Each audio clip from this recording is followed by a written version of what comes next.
Hi, చరిత్రలో ఈరోజుకు స్వాగతం. ఈరోజు ఫిబ్రవరి 26.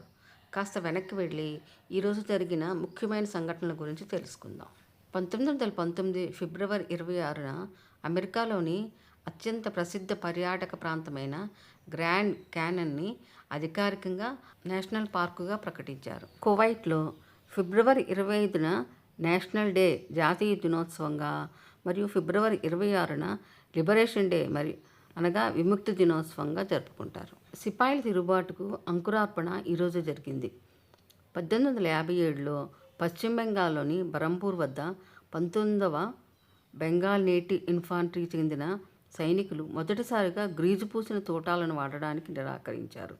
ఇది సిపాయిల తిరుగుబాటుకు పునాది వేసింది. దీనిని ప్రథమ స్వతంత్ర పోరాటంగా చెప్పొచ్చు.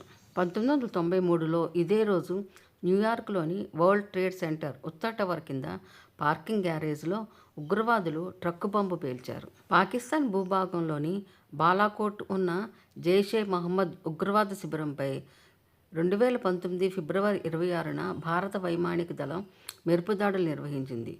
పుల్వామా దాడికి వ్యతిరేకంగా ప్రతీకారంగా ఈ సర్జికల్ స్ట్రైక్ జరిగింది.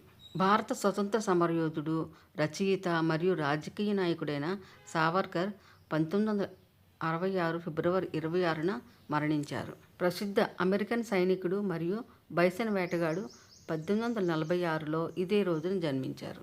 ఇవండి ఈరోజు విశేషాలు. మరిన్ని విశేషాలతో మళ్ళీ కలుసుకుందాం. నమస్తే.